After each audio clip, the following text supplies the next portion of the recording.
to let that lion roar. Thank you very much. Boris Johnson has just delivered an absolutely barnstorming speech which has enjoyed a rapturous reception from Tory activists. It was very, very positive in nature and very positive about Brexit and Britain's role in the world. Let the lion roar was his message. The speech is interesting because it was actually way beyond his remit as Foreign Secretary. So I think what people will be looking at is, was that an attempt at an alternative leader's speech? He was talking about housing and taxes, way beyond his remit as Foreign Secretary. There was a bit on the UN and North Korea, but not quite as much as you might expect the Foreign Secretary to say. His message was very clear. It was about Brexit. He lashed out at certain parts of the media for their coverage, saying people were being gloomy and down. And he was trying to just, I think, get everyone excited and going and saying, actually, Brexit's going to be great. He sounded actually quite a lot like Liam Fox did earlier. They've had the same message today, which has sort of been an attack on those that say, oh, the economy's doing all right despite Brexit. That line has come up a lot. It shows there's real kind of group thinking on this. Everything Boris does is seen through the perspective of the leadership. Will he be the next Tory leader, and how will he compare to Theresa May? We've got Theresa May ending closing conference tomorrow, and everyone will be thinking, well, are you as positive as Boris? Are you going to give us an optimistic vision? And that, as much as anything, is one of the important things here. His tone is relentlessly positive. It's been a very negative conference. We had a particularly cautious and concerned about risk speech from Philip Hammond earlier in it, and today we had Boris saying that this is an amazing moment in time. We can take on the world and we can make a success of Brexit. It was very, very positive, and that was one of the most stark things from it, I think. But also he did go after Labour, and there have been some criticisms that actually these cabinet ministers keep standing up and just hitting out at Labour, and that message might not be the message that young activists, Tory activists, but also young people across the country want to hear. They want to hear an alternative. A lot of young Tory MPs want to hear a positive alternative. They don't just want to hear, oh, Jeremy Corbyn this, or John McDonnell that. And we did get a bit of that from Boris, and he tried to make it a bit more fun, less gloomy kind of warnings about Labour. And I guess that's his way, I suppose, of appealing to the young. But how much of that speech was geared towards young people? That has been an issue that's kind of been in the backdrop of this whole conference, is that we haven't seen that many young people, and we know that less of them are sticking with the Tories, more have moved over to Jeremy Corbyn and will do in the future. Did Boris do enough to appeal to young people?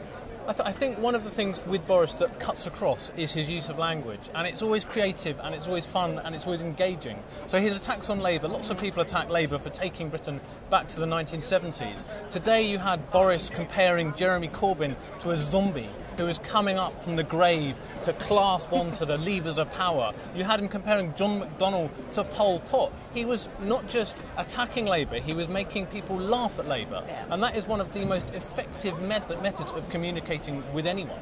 And that's what was really good. This was actually a speech that arguably was quite low in content for Boris. It wasn't vintage, it didn't set out a grand, plan for Brexit with lots of red lines that Theresa May could trip over. Instead, it was more about language and more about a vision for Britain after Brexit. But it's interesting, why was that? Why was it not heavy with rich detail about Brexit? Is that perhaps because, as we know, Downing Street will have pre-approved that whole speech, and obviously over the week he's been sniped at by lots of journalists saying, you've crossed, should you have made those red lines public? We had no mention of red lines, we had no mention of the £350 million figure, which has been so controversial. Actually, that was quite toned down from Boris. That was not what he was saying in that big article that he wrote for us. Yeah, it was significantly toned down, and that's because it's been a difficult week for Boris. He gave an interview on the eve of Tory conference in which he set out his Brexit red lines on the transition period, on other issues, and all week, we're going to the parties in the evening here, you get cabinet ministers are furious with him. They're absolutely furious. They feel he overstepped the mark. They feel he's trying to promote himself at the expense of the Conservative Party and undermining Theresa May. And I think Boris, to an extent, felt that. There was a rapid rowing back throughout the week, and he moved in his speech. He says today, I am behind every syllable of what Theresa May said. I am behind everything that she did. I'm behind the Florence speech. And he says that the nation owes her a debt of gratitude for her steadfastness. So he's trying to say to the people in the party and the activists, look, I'm not trying to undermine the party, and I'm not trying to undermine Brexit.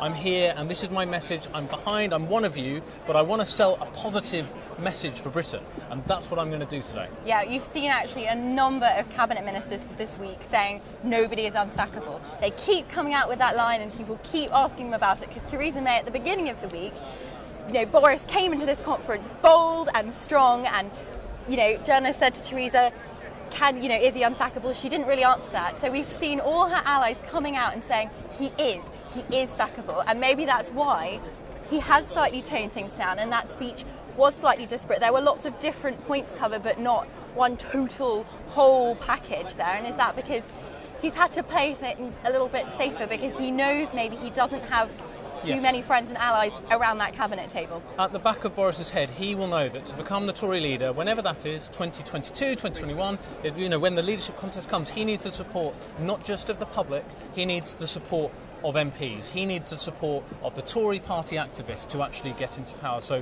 things were toned down today to that extent. They were reined in, but it was very positive. It's something you could actually get behind, and it was enjoyable. I sat there and I really enjoyed that speech. And, it's you can't say that for a lot of speeches at Conservative Party conference. And he's also got to take on Jacob Rees-Mogg, who has also received a lot of public attention this week, more than I think he ever would have imagined that he would. And that also sort of explains the colourful language, this positive message about Brexit. Jacob is, of course, free to say whatever he wants. He's a backbench MP, and really he can have his own voice, and he certainly is having his own voice, whereas it is harder for cabinet ministers to truly say what they feel sometimes. I compare what we saw today. 3 years ago in Birmingham, Boris Johnson gave a speech. He was Mayor of London at the time. He stood up and he talked to a brick.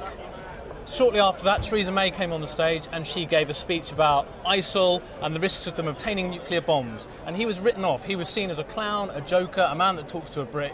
She was seen as serious. Here today, she's Prime Minister, but she will be listening to Boris and how he delivered that speech. And I imagine tomorrow what we'll see from her is a much more positive Theresa May, one that is less actually trying to sell a positive vision of Brexit. Because look, if you talk down Brexit and you highlight and focus on the risks and accentuate those, you are doing down the government ultimately. It's much less positive and much more difficult for you. Do you think Theresa would have been worried by that speech? I don't think she would be worried, but I think she'll hopefully hope to harness some of the things he's been saying. It was a good speech.